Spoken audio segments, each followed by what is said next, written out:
അല്ലാഹുവിന്റെ മുമ്പിൽ അവരൊക്കെ അവന്റെ സൃഷ്ടികളാണ്. അല്ലാഹുവിന്റെ സൃഷ്ടികളൊക്കെ ശ്രേഷ്ഠന്മാരാണ്.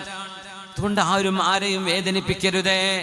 അലാ ഫലാ തർജിഉ ബഅദി കുഫാറൻ ഔ ദുല്ലാലൻ യദ്രിബു ബഅദുകും റിഖാബ ബഅദ്. നിങ്ങൾ പരസ്പരം അടിപിടി കൂടുന്നവരായി എൻ്റെ പിന്നിൽ മാറിപ്പോകരുത്. നമ്മളൊക്കെ ശ്രദ്ധിച്ച് മനസ്സിലാക്കുക. ഈ വാക്ക് ഇന്നത്തേക്ക്, നമ്മുടെ ഇന്നത്തെ കാലഘട്ടത്തേക്ക് നബി തങ്ങൾ പറഞ്ഞതുപോലെ തോന്നുകയാണ് സല്ലല്ലാഹു അലൈഹി വസല്ലം. ഇസ്മഉ മിന്നി തഉ. സ്വഹാബികളെ, നിങ്ങൾ എന്നെ ശ്രദ്ധിച്ചു കേൾക്കണേ. അത് ഹബീബിന്റെ വലിയൊരു പ്രഖ്യാപനമാണ്. ഇനി പറയുന്നത് ശ്രദ്ധിച്ചു കേൾക്കണേ. അലാ ലാ തദ്ലിമു. അറിയണേ, നിങ്ങളാരും ആരോടും അനീതി ചെയ്യരുത്, നിങ്ങളാരും ആരെയും അതിക്രമിക്കരുത്. അലാ ലാ തദ്ലിമു, അലാ ലാ തദ്ലിമു. അടിപിടികൾക്ക് പോകണ്ട, ഗുണ്ടായിസത്തിന് പോകരുത്, വാടക ഗുണ്ടകളായി പോവണ്ട, മനുഷ്യരെ നിങ്ങൾ ആക്രമിക്കരുത്. കയ്യുക്കുണ്ട് എന്ന് വിചാരിച്ച് കൈക്കരുത്ത് കാണിക്കരുത്. നിങ്ങൾ ആരും ആരെയും ആക്രമിക്കരുത്, ആരെയും ആക്രമിക്കരുത്, ആരെയും ആക്രമിക്കരുത്. ലോകത്തിന്റെ ഗുരു പ്രവാചകർ സല്ലല്ലാഹു അലൈഹി വസല്ലം തങ്ങൾ സ്വന്തം ജനങ്ങളോട്, ലക്ഷക്കണക്കിന് വരുന്ന അനുയായികളോട് യാത്ര ചോദിക്കുന്ന അവസാനത്തെ പ്രഭാഷണമാണിത്. യാത്ര ചോദിച്ചു പോവാൻ. തങ്ങൾക്ക് വേണ്ടി സിന്ദാബാദ് വിളിക്കണമെന്നോ, തങ്ങൾക്ക് വേണ്ടി ഇവിടെ കലാപമുണ്ടാക്കണമെന്നോ ഒന്നുമല്ലല്ലോ നബി ഞങ്ങൾ പറയുന്നത്. എത്ര സമാധാനത്തിന്റെ വാക്കുകളാണത്. അലാ ഇസ്മഉ മിന്നി തഉ. നിങ്ങൾ ശ്രദ്ധിച്ചു കേൾക്കണേ, എന്നെ ശ്രദ്ധിക്കണേ. അലാ ലാ തദ്ലിമു, അലാ ലാ തദ്ലിമു, അലാ ലാ തദ്ലിമു. നിങ്ങൾ അതിക്രമം ചെയ്യരുത്. ഇന്നഹു ലാ യഹില്ലു മാലു ഇംറിഇൻ മുസ്ലിമിൻ ഇല്ലാ ബിത്വീബി നഫ്സിൻ. ഒരു മനുഷ്യൻ പൊരുത്തപ്പെട്ട് നിങ്ങൾക്ക് നൽകുന്നതല്ലാതെ നിങ്ങൾക്ക് സ്വീകരിക്കുക പാടുള്ളതല്ല. ഒരാൾ തൃപ്തിപ്പെട്ട് തരുന്നത് അതേ സ്വീകരിക്കാൻ പാടുള്ളൂ.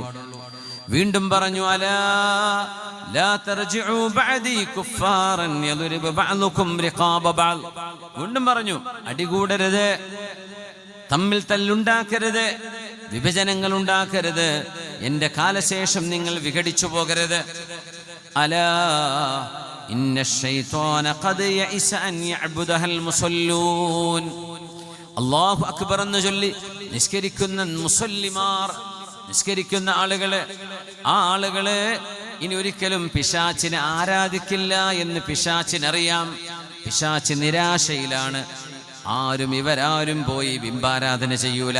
ഈ നിസ്കരിക്കുന്ന ഒരു മനുഷ്യരും പോയിട്ട് മറ്റു ദൈവങ്ങളെ ആരാധിക്കുന്ന അവസ്ഥ ഉണ്ടാകില്ല.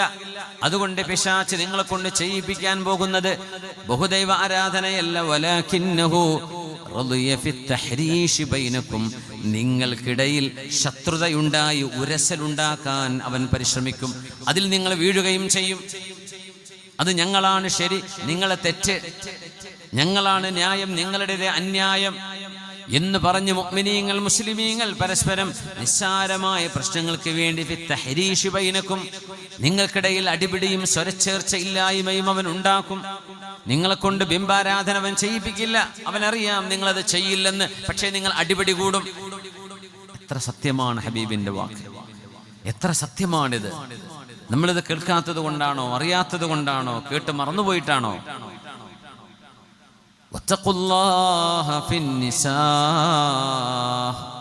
പിന്നെ പറഞ്ഞു നബി ഞങ്ങൾ, നിങ്ങളുടെ പെണ്ണുങ്ങളെ ശ്രദ്ധിക്കണേ, നിങ്ങളുടെ ഭാര്യമാരെ നിങ്ങൾ ശ്രദ്ധിക്കണേ. ഫഇന്നഹുന്ന ഇൻദകും അവാൻ.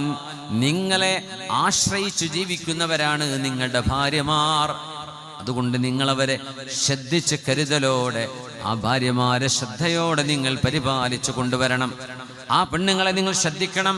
കാരണം അള്ളാഹുവിന്റെ നാമം ചൊല്ലിയുള്ള നിക്കാഹിലൂടെയാണ് നിങ്ങൾ ആ പെണ്ണിനെ സ്വീകരിച്ചിരിക്കുന്നത്. പടച്ചവനതിന് സാക്ഷിയാണ്.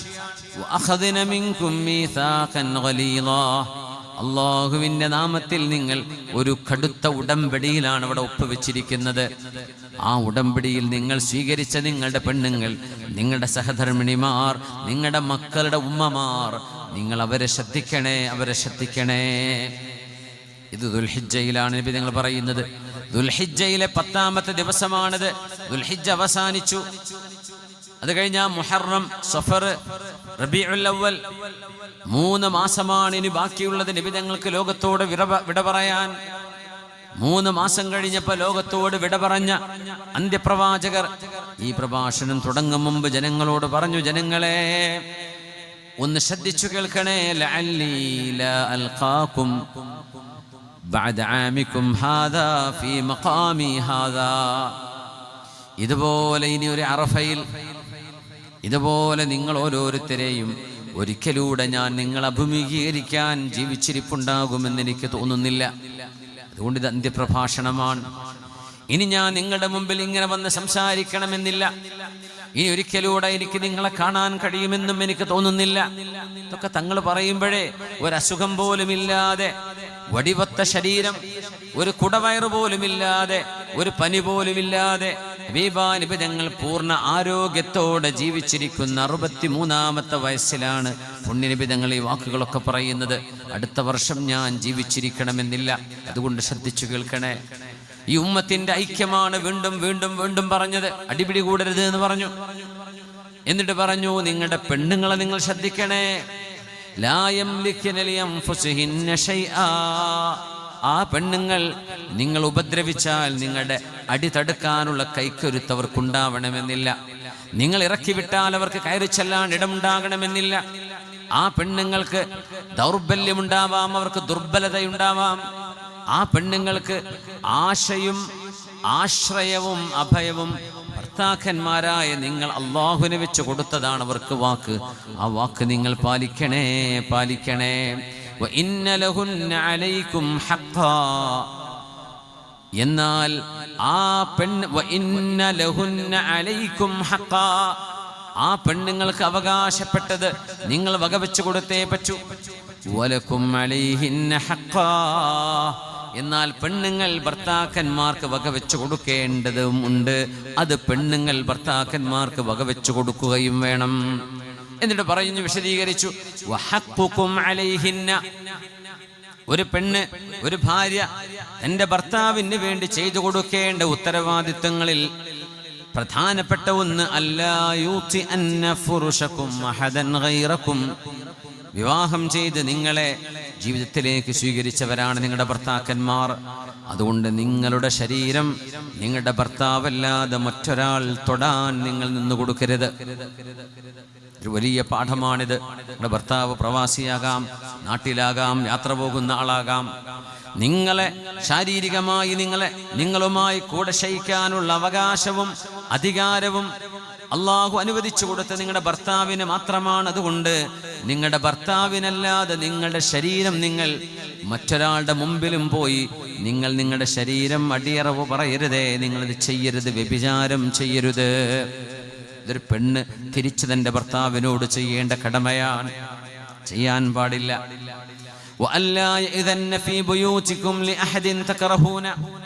തന്റെ ഭർത്താവ് ഉണ്ടാക്കിയ വീട്ടിലേക്ക് ആ ഭർത്താവ് ഇഷ്ടപ്പെടാത്ത ആളുകളെ നിങ്ങൾ അകത്തേക്ക് കയറ്റുകയും ചെയ്യരുത്. ഭർത്താവ് പറയാൻ, ആ ആൾ വരുന്ന എനിക്ക് ഇഷ്ടമല്ല മോളെ, പിന്നെ നിങ്ങളായിട്ട് വാതിൽ തുറന്ന് കയറ്റാൻ പാടില്ല. ഇത് ഭർത്താവിന്റെ അവകാശമാണ്. അള്ളാഹുവിന് പൊരുത്തക്കേടുള്ള കാര്യം ഭർത്താവ് പറയാൻ പാടില്ല, അത് വേറെ വിഷയം. പക്ഷേ ഭർത്താവ് തൻ്റെ ഭാര്യയോട് ഇന്ന ആളുകൾ എൻ്റെ വീട്ടിലേക്ക് വരുന്നത് എനിക്കിഷ്ടമല്ലെന്ന് തൻ്റെ വീടിൻ്റെ ഉത്തരവാദിത്വം ഏൽപ്പിച്ചുകൊണ്ട്, ഭാര്യ ഏൽപ്പിച്ചുകൊണ്ട് പോകുമ്പോൾ ആ ഭർത്താവ് പാടില്ലെന്ന് പറഞ്ഞവരെ അവിടേക്ക് കയറ്റുകയും ചെയ്യരുത്. തൻ്റെ ശരീരം മറ്റൊരാൾ തൊടുന്ന അവസ്ഥയും ഒരു പെണ്ണുണ്ടാക്കി കൊടുക്കരുത്. എന്നിട്ട് നബി തങ്ങൾ പറയാണ്, യാ അയ്യുഹന്നാസ്. അറഫ മരുഭൂമി അല്ല, ലോകത്തിന്റെ ചരിത്രത്തിന്റെ ഭൂമികയാകെ കൊടുമ്പിരി കൊണ്ട ത്രസിച്ചുപോയ അന്ത്യപ്രഭാഷണമാണിത്. ഖുത്ബത്തുൽ വിദാ. ഇത് മനുഷ്യാവകാശങ്ങളുടെ, കുടുംബങ്ങളുടെ, മനുഷ്യത്വത്തിന്റെ, മാനുഷികതയുടെ പ്രഖ്യാപനമാണ്. ഹ്യൂമൻ റൈറ്റ്സ് എന്നൊക്കെ നമ്മൾ ഇന്ന് പറയുമ്പോൾ യുണൈറ്റഡ് നേഷൻസിന്റെയും മറ്റും മനുഷ്യാവകാശ പ്രഖ്യാപനങ്ങൾ നമ്മൾ പറയാറുണ്ട്. അതിൻ്റെയൊക്കെ എത്രയോ വർഷങ്ങൾക്ക് മുമ്പ് ലോക മനുഷ്യരെ ഉദ്ധരിച്ച നബി ഞങ്ങൾ പറയുന്നത്, ലോക മനുഷ്യർ. വളരെ കോംപ്രഹെൻസീവായ ടേമുകളാണ് പ്രവാചകർ ഉപയോഗിക്കുന്നത് ഇവിടെ. മുസ്ലിമീങ്ങളോട് മാത്രമല്ല ഇത്, അതുകൊണ്ടാണ് യാ അയ്യുഹന്നാസ്, ഓ പീപ്പിൾ, ജനങ്ങളെ, ഇന്ന റബ്ബക്കും വാഹിദ്, ജനങ്ങളെ എന്ന് വിളിക്കുമ്പോൾ അതിൽ മുസ്ലിമുണ്ട്, അമുസ്ലിമുണ്ട്, അറബിയുണ്ട്, അനർബിയുണ്ട്, എല്ലാവരോടുമായി പറയാം. എന്തേ കാരണം എന്നറിയോ? പ്രവാചകർ മുസ്ലിമീങ്ങൾക്ക് മാത്രം വന്ന നബിയല്ല, പിന്നെയോ റഹ്മത്തൽ ലിൽ ആലമീൻ, ലോകത്തിന് കരുണയായി വന്ന റസൂലാണ് നമ്മുടെ ഹബീബ് സല്ലല്ലാഹു അലൈഹി വസല്ലം. ഇന്ന റബ്ബക്കും വാഹിദ്, നിങ്ങളുടെ രക്ഷിതാവായ പടച്ചതമ്പുരാൻ ഒരേ ഒരുത്തൻ മാത്രമാണ്. നിങ്ങൾ എവിടെ പോയി ഭൂമിയിൽ ഈ പ്രപഞ്ചത്തിൽ ജീവിച്ചിരിക്കെ എവിടെ നിങ്ങൾ ആരാധിക്കുകയാണെങ്കിലും നിങ്ങളുടെ ആരാധനയുടെയും പ്രാർത്ഥനയുടെയും ഉടമസ്ഥൻ ഏകനായ അല്ലാഹു ജല്ല ജലാലു മാത്രമാണ്. ഇന്ന റബ്ബക്കും വാഹിദ് വഅബാകും വാഹിദ്, നിങ്ങളാരും കുരങ്ങുകളിൽ നിന്നുണ്ടായതല്ല, നിങ്ങളുടെ പിതാവ് ഒരേ ഒരാളാണ്, ആദം അലൈഹിസ്സലാമാണ്, ചിമ്പാൻസികളല്ല. അലാ അറിയണേ, ലാ ഫളല ലിഅറബിയ്യിൻ അലാ അജമിയ്യിൻ, അറബി അറിയുന്നവന് അറബി അറിയാത്തവനേക്കാളോ അറബി അറിയാത്തവന് അറബിയേക്കാളോ സ്ഥാനമില്ല. വലാ ലി അസ്വദ അലാ അഹ്മറ, വെളുത്തവനേക്കാൾ കറുത്തവനോ കറുത്തവന് വെളുത്തവനേക്കാളോ ഒരു സ്ഥാനവുമില്ല. ഇല്ലാ ബിത്തഖ്വാ, അല്ലാഹുവിനെ ഭയപ്പെടുന്ന ആളുകൾക്ക് മാത്രമേ ഇവിടെ സ്ഥാനമുള്ളൂ. വഉഹദ്ദിസുകും, ഇതൊക്കെ പറഞ്ഞിട്ട് മനുഷ്യരെ മുഴുവൻ അഭിസംബോധനം ചെയ്ത് ആരാണ് മുസ്ലിം, ആരാണ് മുസ്ലിം?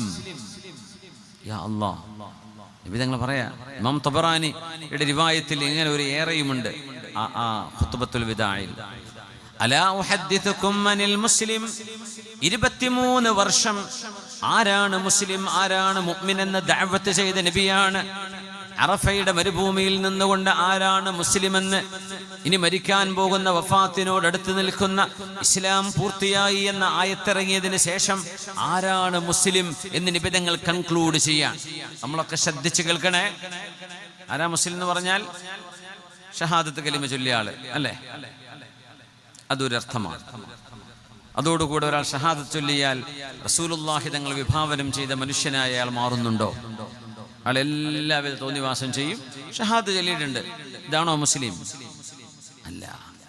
അന്ത്യപ്രഭാഷണത്തിൽ നബി തങ്ങൾ ചോദിക്കാൻ, ഇതൊക്കെ കൺക്ലൂഷനാണ്. ഇസ്ലാം ഇൻ എ നട്ട്ഷെൽ, വളരെ ചുരുങ്ങിയ ക്യാപ്സ്യൂളുകളിൽ ഇസ്ലാമിനെ 1,23,000 വരുന്ന ഓഡിയൻസ്, അവരോടൊക്കെ പറഞ്ഞു ഇവിടെ വന്നവർ ഇവിടെ വരാത്ത ജനങ്ങൾക്ക് ഇത് എത്തിച്ചു കൊടുക്കണം. അതുകൊണ്ടാണ് സ്വഹാബികൾ നാടുവിട്ട് യാത്ര പോയത്. 1,23,000 സ്വഹാബിമാർ മുത്തനബി തങ്ങൾ ഇത് മറ്റു നാടുകൾക്ക് എത്തിച്ചു കൊടുക്കണേ എന്ന് പറഞ്ഞപ്പോൾ ആ 23,000-ൽ 10,000 സ്വഹാബിമാർ ജസീറത്തുൽ അറബിൽ നിന്നു, ബാക്കി 1,13,000 സ്വഹാബിമാർ അറേബ്യൻ ഉപദ്വീപിന്റെ പുറത്താണ് പോയി വഫാത്തായിരിക്കുന്നത്. സ്വഹാബിമാരുടെ ഖബർ നോക്കിയാൽ 10,000 സ്വഹാബിമാരിൽ താഴെയാണ് ജസീറത്തുൽ അറബിലുള്ളത്. മക്കയിലും മദീനയിലും തബൂക്കിലും റിയാദിലൊക്കെ നോക്കിയാൽ 10,000 സ്വഹാബത്തിൽ താഴെയാണ്. ബാക്കി 1,23,000 ഹജ്ജിന് വന്നവർ മാത്രമുണ്ട്. ഇന്ത്യയിൽ വന്നു, ഇന്തോനേഷ്യയിൽ വന്നു, ചൈനയിൽ പോയി, സ്പെയിനിൽ പോയി, ഇറാഖിലെത്തി, പേർഷ്യയിലെത്തി, മാവറ അൻ നെഹറിലേക്ക് പോയി, യമനിലെത്തി, സിന്ധിലേക്ക് പോയി, ലോകത്തിന്റെ നാനാഭാഗങ്ങളിലേക്ക് പോയത് 1,13,000 സ്വഹാബിമാർ. അവർക്ക് യാത്ര പോയവരാണ്. അവരുടെ ഖബർ എവിടെയാണെന്ന് മിക്കതും നമുക്കറിയില്ല. അവർ അറേബ്യയിലല്ല വഫാത്തായത്. ഹബീബിന്റെ ഒരൊറ്റ വാക്കാണ്, അലാ ഫൽയുബല്ലിഗു ഷാഹിദുൽ ഗായിബ്, ഇവിടെ വന്ന മുഴുവൻ ആളുകളും ഇവിടെ വരാത്ത തലമുറകൾക്ക് ഈ സംഭവം എത്തിച്ചു കൊടുക്കണം. അതാണ് ഇവരെ യാത്ര ചെയ്യാൻ പ്രേരിപ്പിച്ചത്. അങ്ങനെ വന്നവരാണ് കാസർഗോഡ് മാലിക് ദീനാർ പള്ളിയിൽ കിടക്കുന്ന മഹത്തുക്കള്, ശ്രീകണ്ഠാപുരത്ത് കിടക്കുന്ന, തലശ്ശേരിയിലെ ശ്രീകണ്ഠാപുരത്ത് കിടക്കുന്ന സ്വഹാബിമാർ, നമ്മുടെ നാടിന്റെ പല ഭാഗങ്ങളിൽ വന്ന സ്വഹാബിമാർ. അവരിൽ ചിലർ കൊയിലാണ്ടി കൊല്ലത്ത് വന്നവരുണ്ട്, കൊടുങ്ങല്ലൂരിലും പരിസരങ്ങളിലും വന്നവരുണ്ട്, ഇന്ത്യയിലെ നോർത്തേൺ സ്റ്റേറ്റുകളിൽ വന്നവരുണ്ട്. മുത്തുനബി തങ്ങളുടെ ആ പ്രഖ്യാപനം കേട്ടു പോന്നവരാണ്. ഹബീബ് ചോദിക്കുകയാണ്, ഉഹദ്ദിസുകും അനിൽ മുസ്ലിം, ആരാണ് മുസ്ലിം എന്ന് ഞാൻ പറഞ്ഞു തരട്ടെയോ? അന്ത്യപ്രവാചകരുടെ അന്ത്യപ്രഭാഷണത്തിന്റെ അവസാന ഭാഗം അൽ മുസ്ലിമു മൻ സലിമൽ മുസ്ലിമൂന മിൻ ലിസാനിഹി വയദിഹി. ലാ ഇലാഹ ഇല്ലല്ലാഹ് മുഹമ്മദുർ റസൂലുള്ളാഹ് എന്ന ആശയത്തിൽ ഞാൻ വിശ്വസിക്കുന്നു എന്ന് പറഞ്ഞ് മുസ്ലിമായി ജീവിക്കുന്ന ഒരു മനുഷ്യനെ കുറിച്ച് നാവുകൊണ്ടോ തൻ്റെ കരുത്തുകൊണ്ടോ ഉപദ്രവം ചെയ്യാത്തവനാണ് മുസ്ലിം.